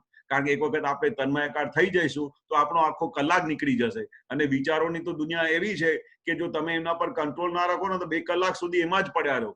ચરણવિધિ પૂરી થઈ જાય ને તમે વિચારોમાં જ પડ્યા હો. અમારે તો પેલા સ્ટાર્ટિંગમાં એવું થતું હતું. આખી ચરણવિધિ પૂરી થઈ ગયા પછી અમે ઓફિસમાં જ બેઠા હતા અને ત્યાં ચરણવિધિ પૂરી થઈ જાય એટલે એવા વિચારો આવે કે હવે આમ કરીશ, હવે ત્યાંથી પેલી બાજુ જઈશ, પછી ત્યાંથી મારે આમ ખરીદવાનું છે, આમ કરવાનું છે, તેમ. અરે બંધ જ ના થાય વિચાર. આ તો દાદાએ જયારે ઉપયોગ બતાડ્યો ને ત્યારે ખબર પડી કે વિચારોને આવી રીતે સેકન્ડ કરીને આગળ જવા દો, નહીં તો એનું પાર જ નહીં આવશે. બરાબર, બરાબર છે. ખ્યાલ આવી ગયો? હા, બરાબર છે. જય સચ્ચિદાનંદ. જય સચ્ચિદાનંદ. સુમિત્રાબેન. હા, જય સચ્ચિદાનંદ. જય સચ્ચિદાનંદ. જય સચ્ચિદાનંદ. આપણે 100% જુદાપણાની જાગૃતિ થઈ ક્યારે કહેવાય? અવાજ નહીં સંભળાય બરોબર. 100% જુદાપણાની જાગૃતિ થઈ ક્યારે કહેવાય? હા, એટલે જુદાપણાની જાગૃતિ તો તમને તરત જ ખબર પડી જાય. તમે હમણાં રસોઈ કરતા હો તો રસોઈ કોણ કરે છે? તો એટલે તરત જ જ્ઞાન હાજર થવું જોઈએ કે ભાઈ આ રસોઈ તો આ બેન કરે છે, હું તો શુદ્ધ આત્મા છું. એટલે આપણે જુદાપણાની જાગૃતિ તમને તરત જ ખબર પડી જાય. તમે દરેક સંયોગોમાં જ્યાં તન્મયાકાર થઈ જતા હો તે દરેક સંયોગોમાં તમને હાજરી થાય કે ભાઈ આ કરે છે, હું છૂટા, હું એનાથી તદ્દન જુદો એવો શુદ્ધ આત્મા છું. તો આપણે ત્યાંની જાગૃતિ શરૂઆત થઈ ગઈ. ત્યાંથી આપણે ખબર પડી જાય, આપણો થર્મોમીટર છે. તમારે સવારથી લઈને સાંજ તમારા હસબન્ડ રૂમમાં આવ્યા તો તમે એમાં રિયલ અને રિલેટિવ જોયું, એટલે તમારે જાગૃતિ આવી કે નહીં આવી કે શુદ્ધ આત્મા છે. એટલે છોકરાઓમાં જુઓ, ઘરમાં જુઓ, કામ કરતી વખતે જુઓ, બહાર ફરતા ગયા હો ત્યાં રિયલ રિલેટિવ ની જાગૃતિ રહે. એટલે તમારે એવી જે તમારે થર્મોમીટર તમારા હાથમાં આવે તમને ખબર જ પડી જાય કે હવે છૂટાપણાની જાગૃતિમાં રહી રહ્યું છે. અને જો તમે તન્માયાકાર થઈ જાઓ તો તમને એકદમ સડનલી ઝટકો લાગે કે અરે આ તો 1 કલાક નીકળી ગયો, આ તો ખબર જ ના પડી કે રસોઈ કોને બનાવી. એટલે આ ઉપયોગ, દાદાજી કહેતા હતા ને, ઉપયોગ રાખવાનું કે આ શું કરી રહ્યા છે, આ મન ક્યાં જઈ રહ્યું છે, ચિત્ત ક્યાં જઈ રહ્યું છે, એનું આખું ઓબ્ઝર્વેશન રાખવાનું, એનું સ્ટડી કરવાનું. 100%ની થઈ ત્યારે કે પડે રહેવાય જુદા પણ. હા, તમને આખો દિવસ રહ્યા જ કરે. તમને અહીંયાથી ઉઠ્યા નહીં તો કોણ ઉઠ્યું એ પણ દેખાય. હમણાં નાવા ગયા તો કોણ નાવા ગયું એ જાગૃતિ જ રહ્યા કરે. તમે આઈનામાં જુઓ તો તમને ત્યાંય છૂટાપણું દેખાય. બોલતી વખતે પણ તમે નામ લઈને વાત કરો તોય છૂટાપણું દેખાય. એટલે દરેક સંજોગમાં તમને છૂટાપણું દેખાય જ. ત્યાં ઉપયોગ જ રાખવાનું કે મારે છૂટું રહેવું છે. મારે જો આ વસ્તુ હાથમાં જે દાદાએ આપેલી છે, જે મહાપરાણે આપણે હાથમાં આવી છે, તો એનો ઉપયોગ કરવો પડે આપણને. બરોબર છે. જય સચ્ચિદાનંદ. દીપકાનંદજી, દીપકાનંદજી, ટાઈમ એક્સપિરિયન્સ નો ટાઈમ થઈ ગયો. જય સચ્ચિદાનંદ. જય સચ્ચિદાનંદ.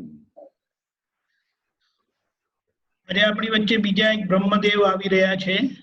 આપણે જોઈશું કે એમણે દાદાના વિજ્ઞાનને કેવી રીતે ઉપયોગ કરીને એમનું બ્રહ્મતેજ વધાર્યું છે, એનો લાભ લીધો છે, અને આપણે એમનો અનુભવ શેર કરીને આપણે પણ લાભાન્વિત થઈએ. એટલે દાદાના આ મહાત્મા એક રત્ન છે. ચાલો સાંભળીએ એમને. જય સચ્ચિદાનંદ. પધારો મુકુંદભાઈ. જય સચ્ચિદાનંદ. મુંબઈ થી. જય સચ્ચિદાનંદ. જય સચ્ચિદાનંદ. જય સચ્ચિદાનંદ.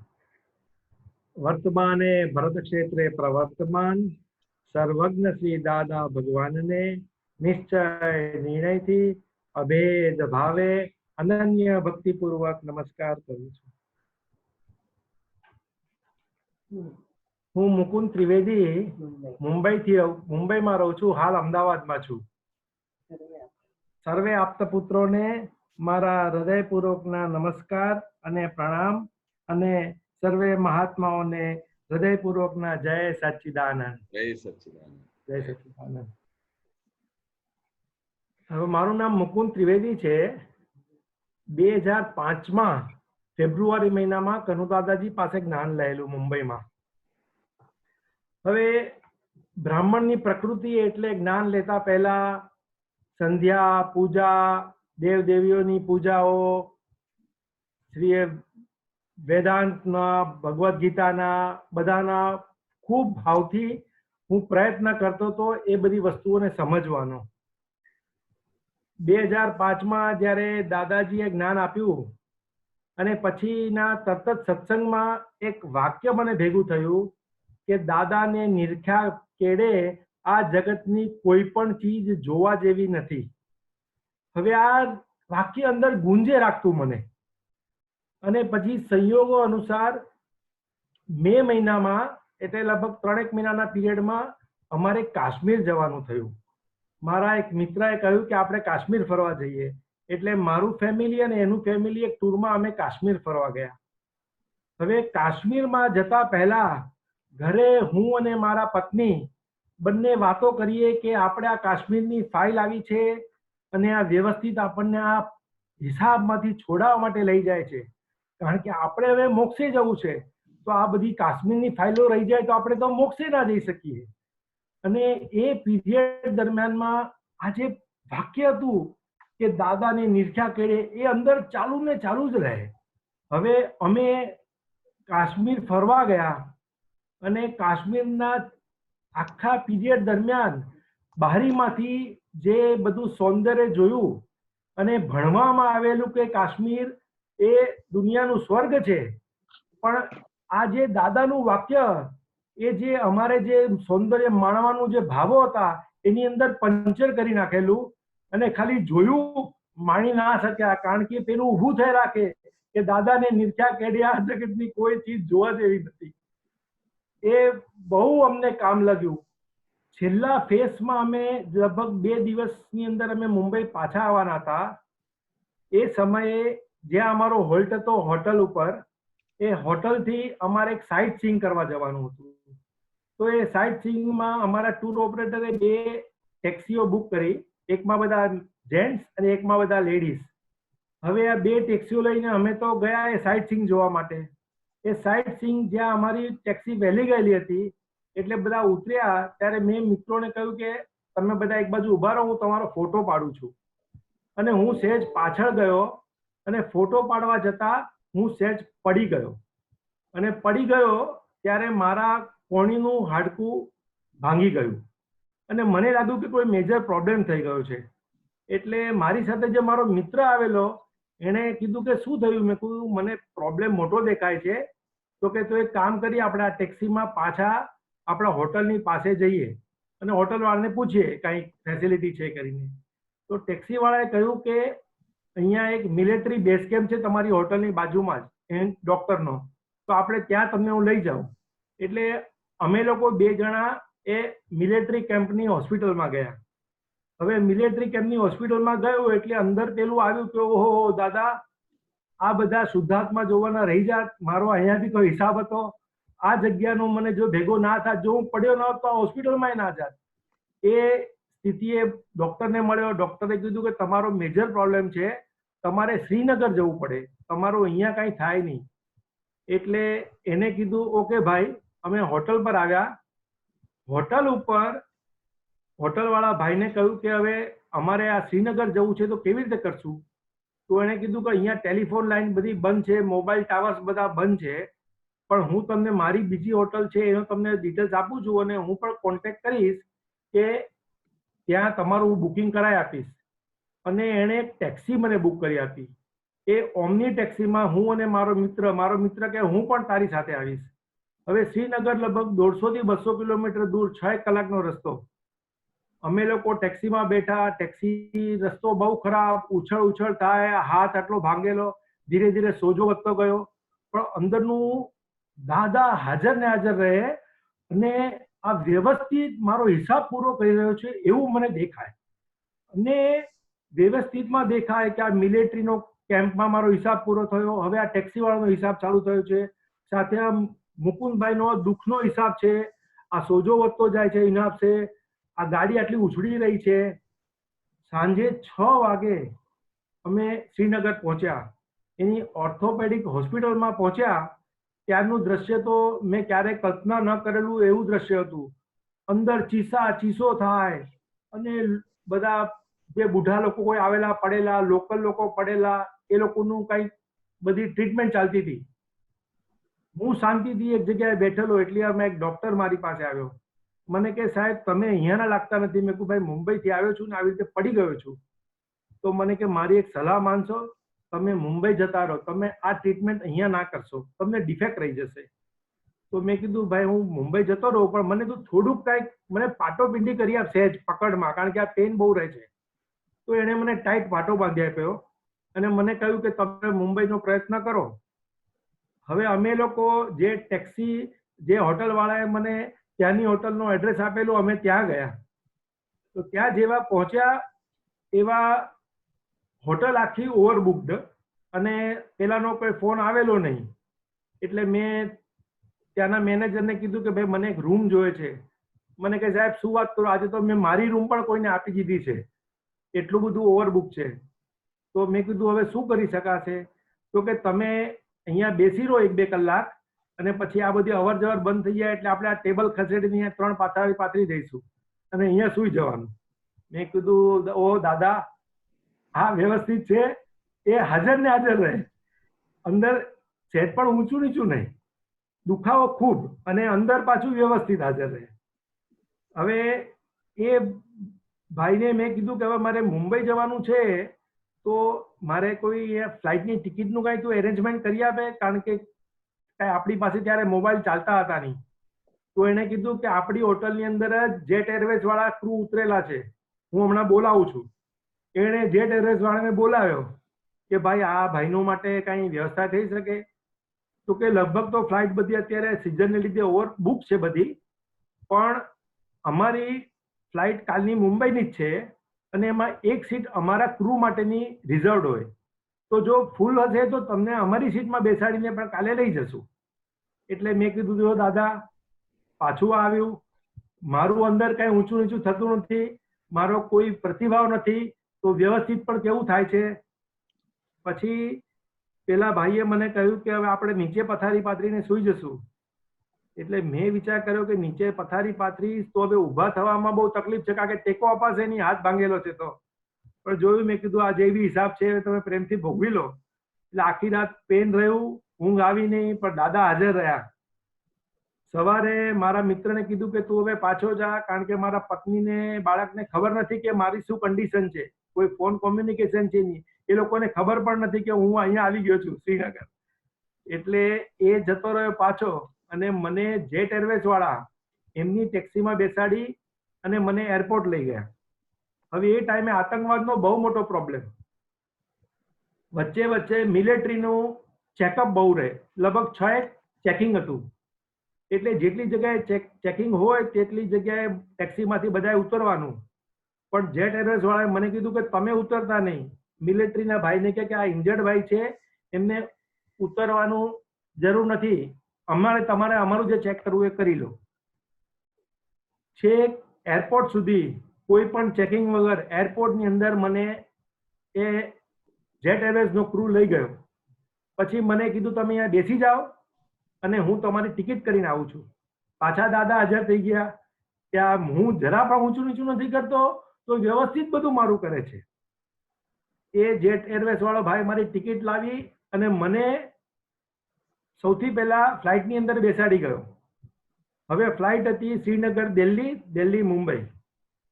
હવે દિલ્હી આવ્યું એટલે બધાએ પાછા ઉતરી જવાનું અને રીચેક કરવાનું. મને કીધું કે તમારે નહીં ઉતરવાનું, બાકી બધા ઉતરશે.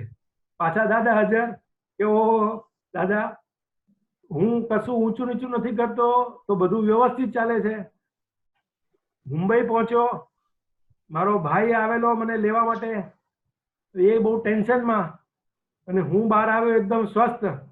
મને કે તું પડી ગયો? મેં કહ્યું હા હું પડી ગયો છું, પણ હું ઓકે છું, બધે કશું થયું નથી, આઈ એમ ઓકે.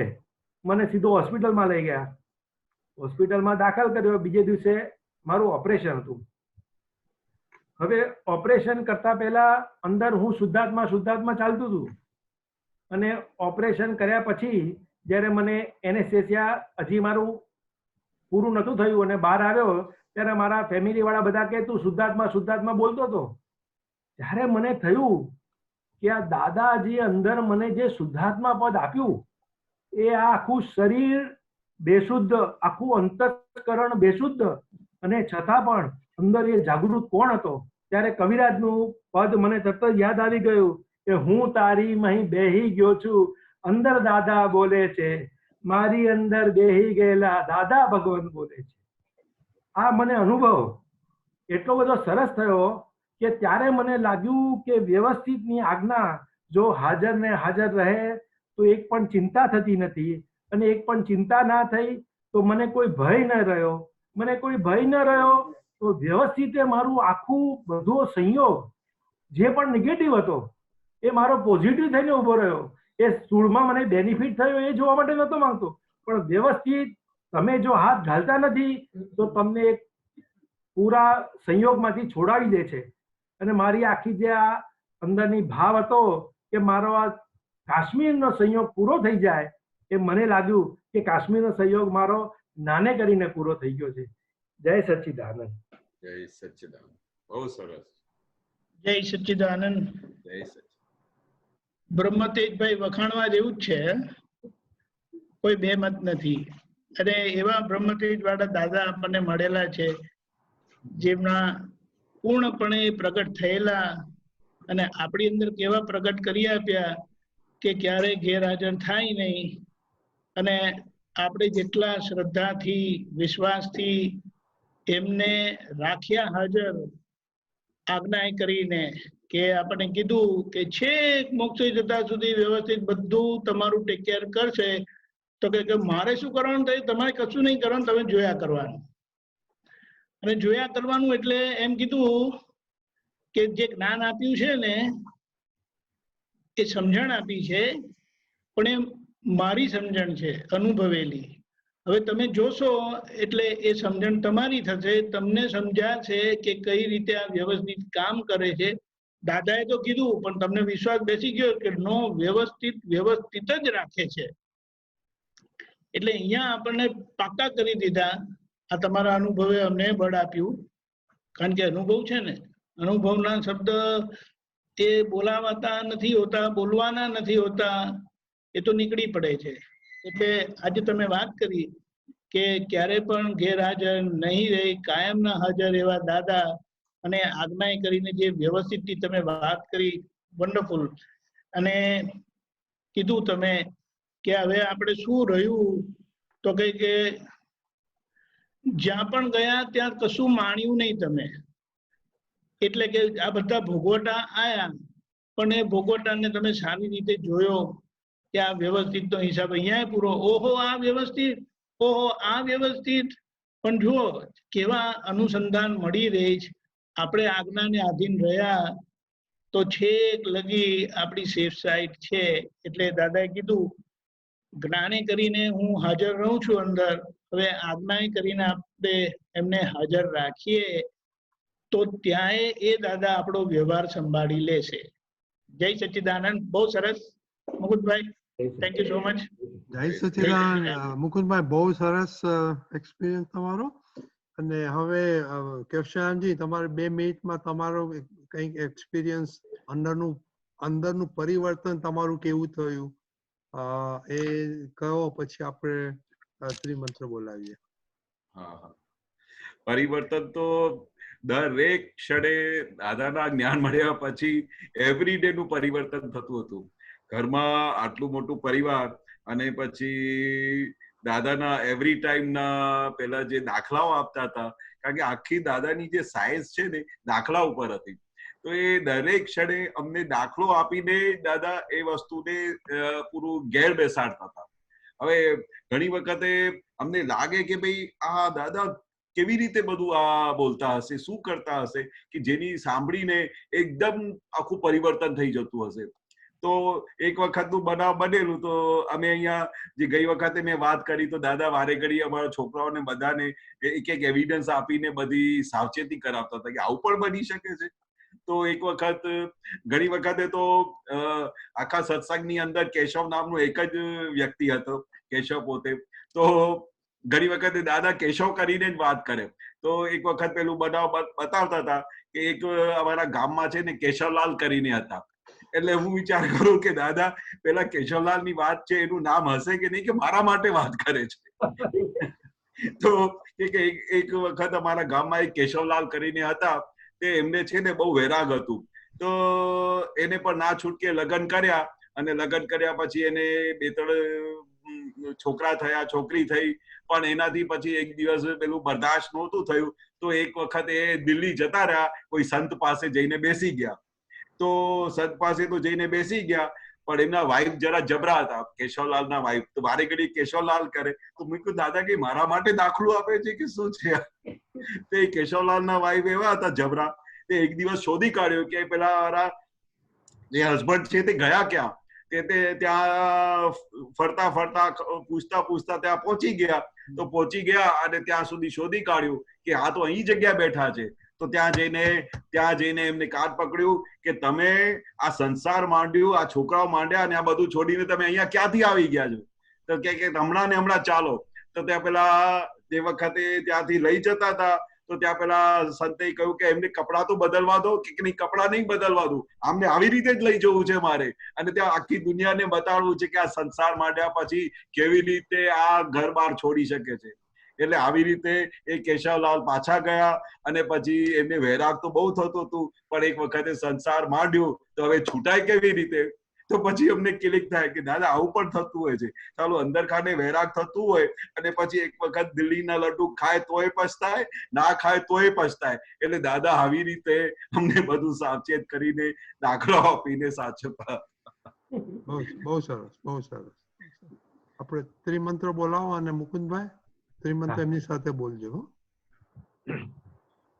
નમો વિતરાગાય, નમો વિતરાગાય, નમો અરિહંતાણમ, નમો અરિહંતાણમ, નમો સિદ્ધાણમ, નમો સિદ્ધાણમ, નમો આયરિયાણમ, નમો આયરિયાણમ, નમો ઉવઝ્ઝાયાણમ, નમો ઉવઝ્ઝાયાણમ, નમો લોય સવ સાહુણમ, નમો લોએ સૌવ સાહુણમ, ऐसो पंचन मुक्कारो, એસો પંચણ મુક્કારો, સવ પાવપણાસનો, સૌ પાવપણાસણો, મંગલાણમ ચ સવ્વેસિમ, મંગલાણમ ચ સૌવેસીમ, પડમમ હવૈ મંગલમ. પડમમ હવૈ મંગલમ. ઓમ નમો ભગવતે વાસુદેવાય, ઓમ નમો ભગવતે વાસુદેવાય, ઓમ નમઃ શિવાય, ઓમ નમઃ શિવાય, જય સચ્ચિદાનંદ, જય સચ્ચિદાનંદ, જય સચ્ચિદાનંદ. જય સચ્ચિદાનંદ, જય સચ્ચિદાનંદ. જય સચ્ચિદાનંદ.